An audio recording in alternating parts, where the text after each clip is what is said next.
is America First with Sebastian Gorka. What comes after 52? I do believe we can do the math. 53!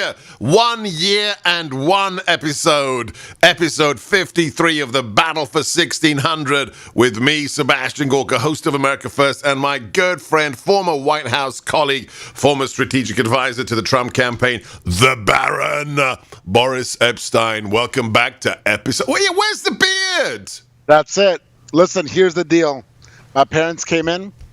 They said... And they said, who's that? Who's that? They said, you look like a Unabomber. Okay? It's gotta go. This thing's gotta go. No, who was it first? Was it your mom or your dad who said, Ixnay on the beard? My mom was like, oh, it's kind of okay. And my dad was like, well, let's go. But I could just tell that it was that my facial hair was causing family tension. And, I have no need for any of that, right? So... I took the chopper to it, and the beard. It was same with you, right? It grows in. It was like a nice 3-4 weeker. So, and I do electric, right? So I had to flip on the clipper, clip it off, and then go over it. It was a whole process. Why did you do that without us getting a shaving sponsor for the podcast? We could have had amazing footage. The Baron trying out his new amazing razor. Next time. Okay, first things first. I got to ask you, are you safe? Are you okay? What do you mean? Well, it's March 4th.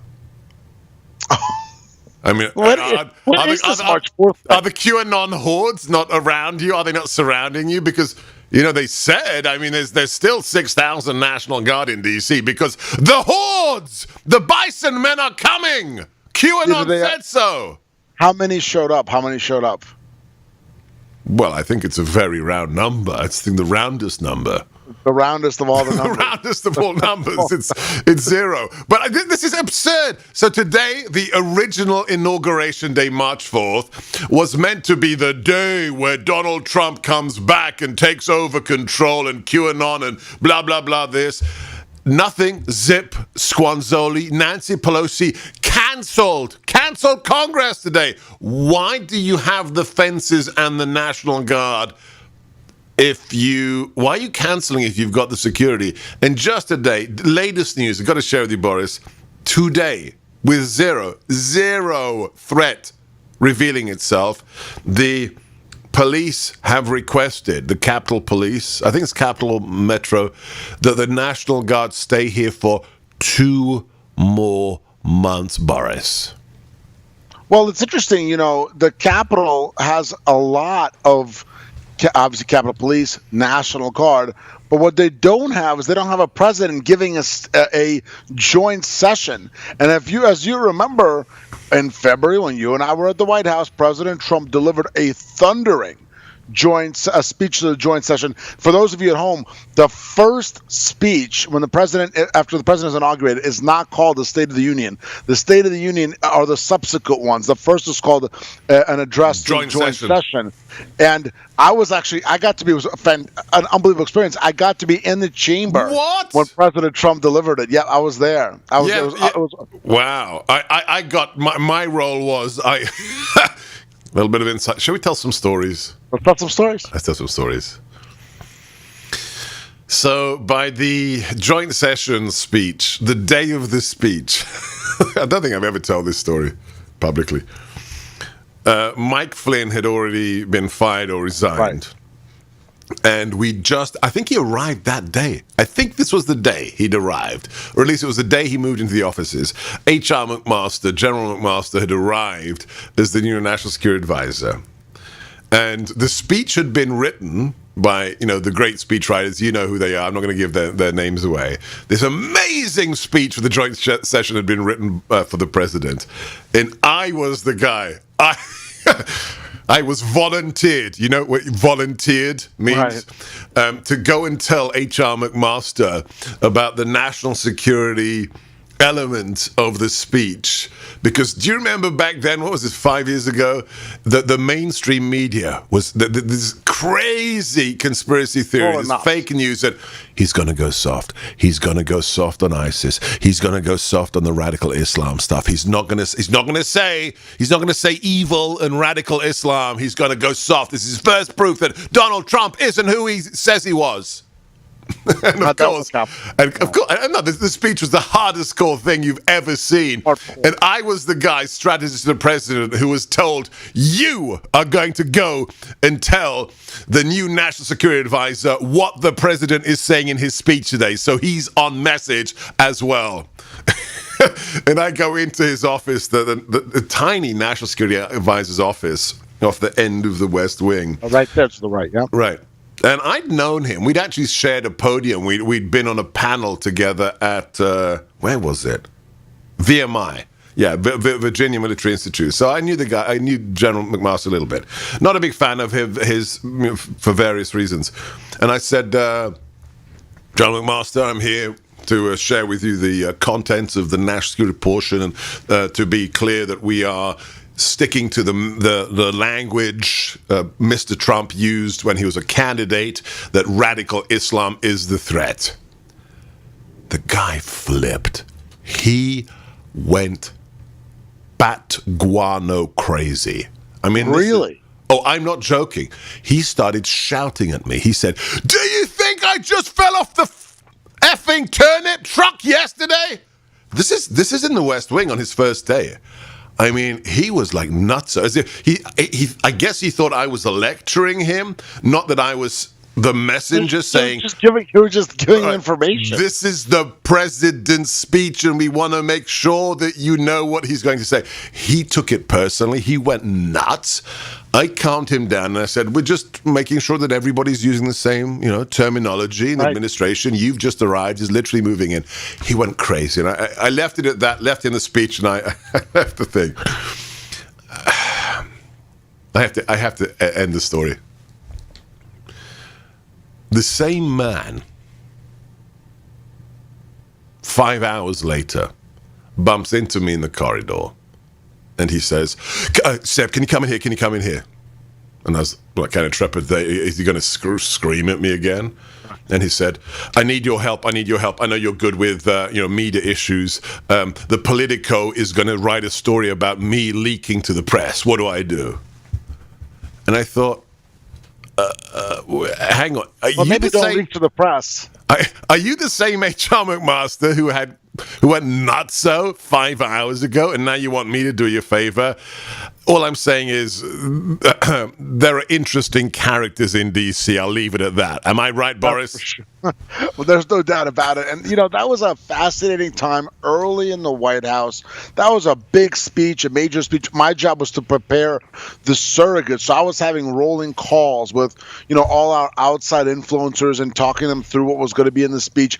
At the same time, my family came, my wife and my little boy came to DC. So I had to go pick them up at the airport. Oh, my gosh. I remember at noon or 1, get them into our new apartment, go back to the office.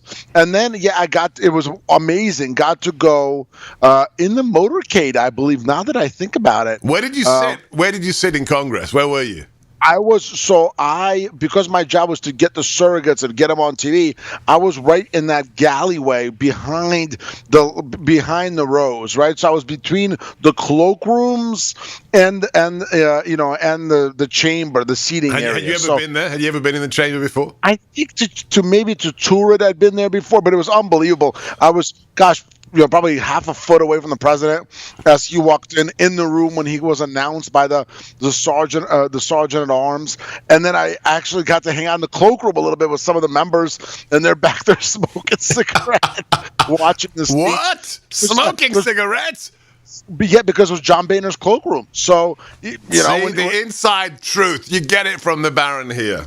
when Boehner was was still the speaker, he said, "Yeah, you're not going to mess with us smoking cigarettes in the cloakroom." So there's cigarettes in the cloakroom, and so I was back there. It was an unbelievable experience, and so you could watch live, maybe go in the cloakroom for a little bit, have a refreshment, go back out and watch live. It was amazing, and the president knocked it out of the park. It's just having that feeling, having been on the campaign, having fought the campaign wars and fought so hard to get this president elected. It was one of my moments, along, of course, being communications director for the inaugural. I got to be on the podium, which was completely surreal. But this was, so along with something like that, being on the podium on inauguration, Jan 2017, being in the chamber when the president delivered that joint address, it was something so special. I remember looking around and thinking to myself, "Wow, we're here, we made it," And I have the friendly members and the senators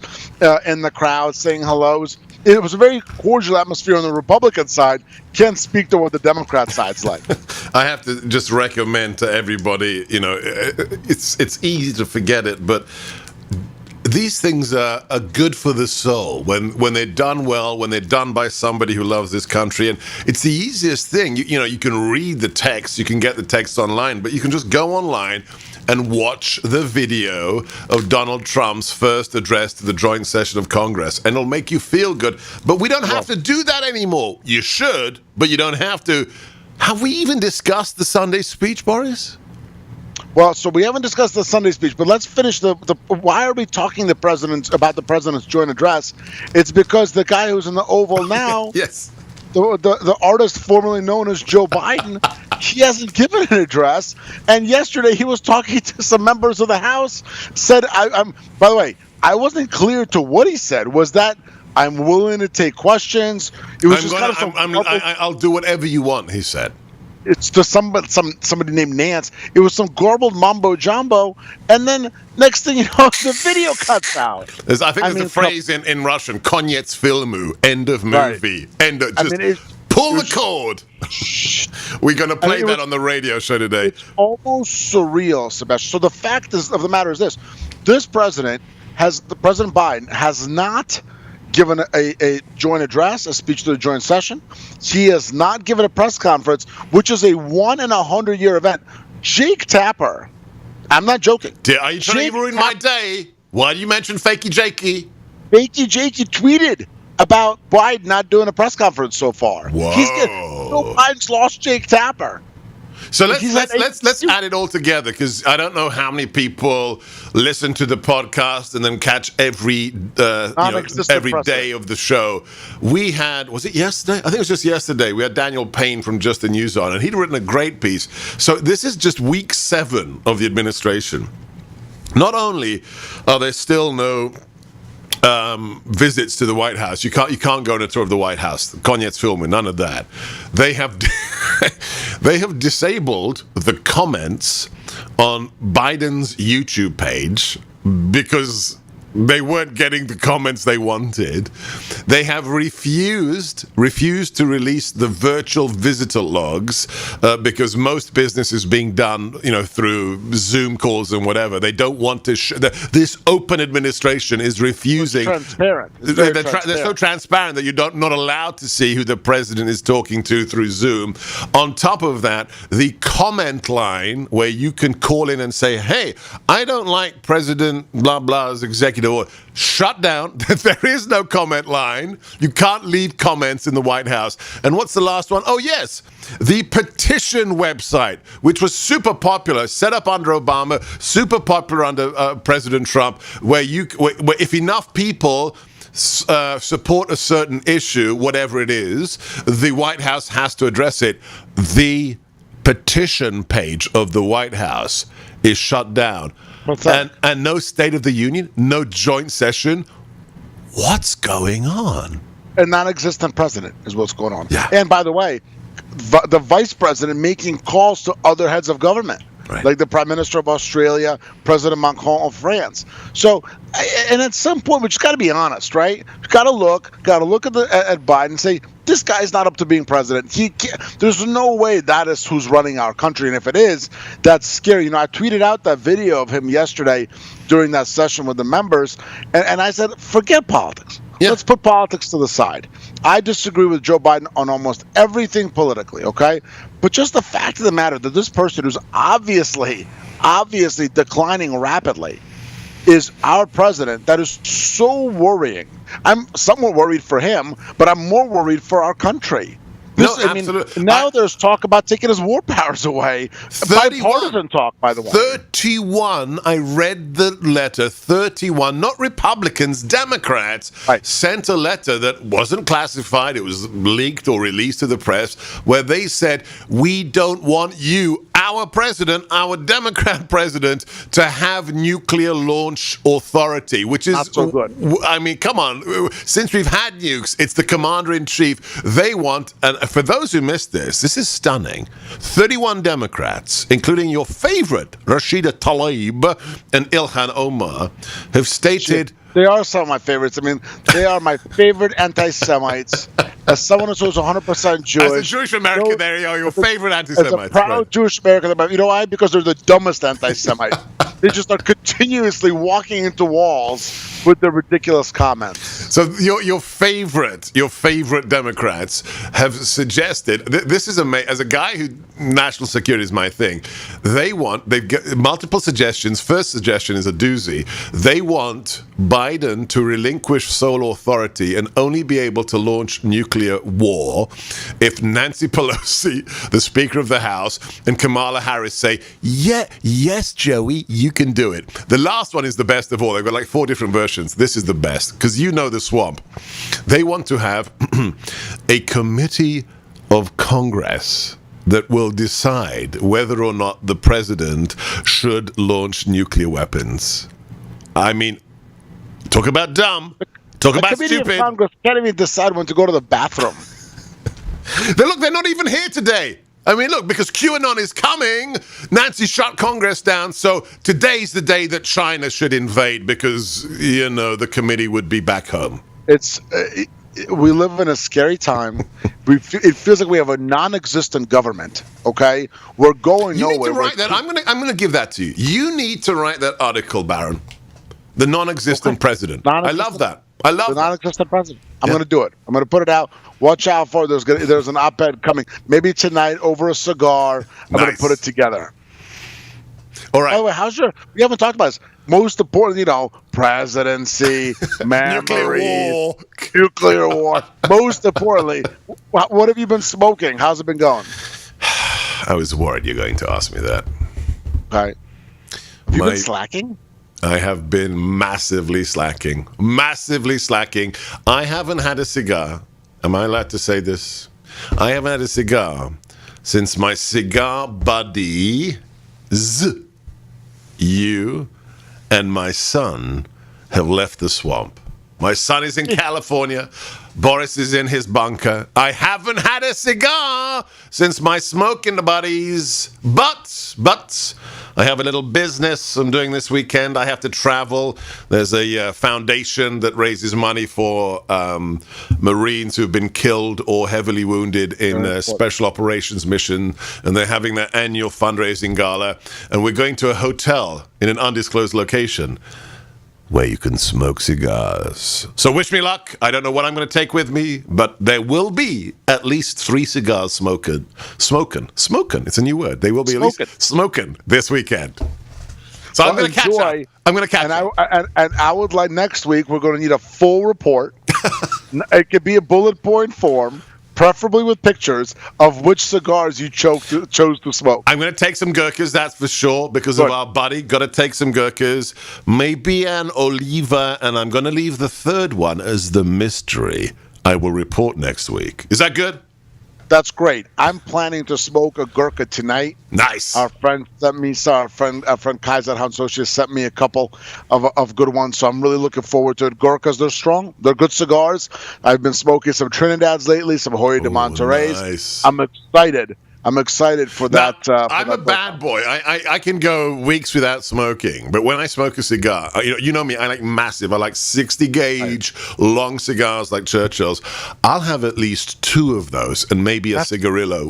How many cigars do you smoke in an evening? That's my problem too, because when I sit down and smoke, if I'm a third into mine, I'm already thinking about the next one, right? They're just so good. You're smoking, having a good time. I'm usually having a little scotch. I've been having some Aberlour, some Lagavulin 9, actually younger Lagavulin, because the bunker I'm in may or may not be in a warm location. So I'm not trying to have the super peaty scotch, but yes, Islay 9, younger than 16, less peaty. So I'm having a little scotch. I'm smoking a nice stogie. It's a beautiful setting. And then once I'm a third in, once I'm half in, planning the next one. I'm already thinking about the next one. So that's my problem too. One is never enough. Hey, we're gluttons. What can I tell you? I gotta say, and don't take this personally, guys. If you have one cigar, you're doing something wrong. It's just me. Unless it's early morning or lunchtime. If it's evening, one cigar, you gotta try a little harder. What do you think? It's interesting. It's funny you say that. I was just thinking to myself this morning. I woke up having a cup of coffee, and I have never smoked in the morning. I've smoked in the afternoon a few times. I've thought to myself, you know what I could do right now at 9 in the morning? I could really spark up. But I knew if I did, day's over. You know what I mean? Day's over. Now, I did have a quick campaign story. So when I was day before Election Day, I was in Pennsylvania, so Sunday, so 2 days before Election Day, I'm in Scranton. I think I sent you pictures. I'm at rallies. So I show up to Scranton, this huge rally they were having at like a truck park, okay? And everyone's smoking cigars. It's like 2 in the afternoon. So I'm smoking a cigar. I'm having a great time. Then later, go to a cigar bar, have another one. So, days like that, when you're full of adrenaline, you're running, you're giving speeches, great. But if I'm here, I'm starting my day and I'm smoking one. I don't know. Can you smoke in the morning and then have a full day after? No, I can't smoke in the morning. I did it once with my brother-in-law who got me into cigars at 6 a.m. after we'd been hunting, and it was like I turned green. But I'll end on this, and then I've got one question for you before we have to wrap. I went to college with a guy, and I was sleeping. He had a dorm downtown, so often I go there Friday night, sleep on the floor, and then we'd go out and paint the town red. Where was this, in London? Yeah, in London. Yeah, he was at UCL. And not a bad town. No, well, in the 80s especially, 80s and 90s. And I remember waking up after a fun night. I was on the floor with a duvet or whatever, and he was on the bed next to me. And this guy, hardcore smoker, he didn't get out of bed, but he reached his hand above his head to the shelf and pulled out the Gauloise French cigarette and lit up in bed. That's when you know you got a problem. I'm sorry, French filterless cigarette at like 9 a.m. on a Saturday. Woo! That's a little much. Last story I will tell you, we're having fun today. We did talk about nuclear war, so that's important. I may or may not have been on a seafaring vehicle the other day, a boat, on a Sunday, and I'm smoking a stogie, Monty too. And I like to smoke mine to the nub. Yes. I like it when I'm burning my finger. If it's not burning your finger, you're not trying hard enough. It's starting to disintegrate. You got to move it around to not burn your lips. Okay, that's where because the best, really the best sort of flavor is in that last finish. It's the finish, right? So I'm smoking to the nub, and a guy there goes, what are you gonna? How much are you gonna get out of this cigar? So listen, we came over here. It was 6 of us. We had nothing in this country. I'm not taking anything for granted. I'm getting it all in. Okay, I'm not leaving anything to the side. So, but that was another good day, another good experience. Suck the marrow out of life is what I expect from the Baron. Okay, we got to wrap this. We got to go do the radio show. But I got to ask you. I know you thought it was great. Everybody who loves America thought it was great. But the most important thing, the most important take home from President Trump's speech at CPAC on Sunday, what was it for you, Baron? Election integrity, voter integrity. Because if we don't have it, we will never win elections in the future. And you look at this HR1, the absolute absurd. unconstitutional disaster that the Democrats are pushing. That is what was most important from the president. Of course, he continues to show that he is the unquestioned leader of the Republican Party, will continue to be the leader of the Republican Party moving forward. The most important item, in my estimation, in my view, was talking about election integrity. I thought talking about immigration was important, talking about trade deals was important. Overall, the speech was gangbusters. It was robust and was full of policy, which I absolutely loved, and I think you're going to see more for President Trump moving forward. It was exciting to see him out there, and I'm very much looking forward to his involvement in 22 and 2024. 2024. Hashtag roll on 2024. Guys, I was at my buddies today. They hadn't seen the speech. Massive Trumpsters. They work hard, but guys, go and watch it on YouTube. Then read. I've written a piece for American Greatness. You can get it on my website as well. MAGA 2.0, the next phase. Why that speech was important and what it means, as the Baron said, for next year, 2022. And for 2024. You've been listening to The Battle for 1600. Spread the word, share this video, share the audio, and if you have the time, please do write us a review. God bless you all. See you soon. This has been The Battle for 1600. Thanks so much. America First.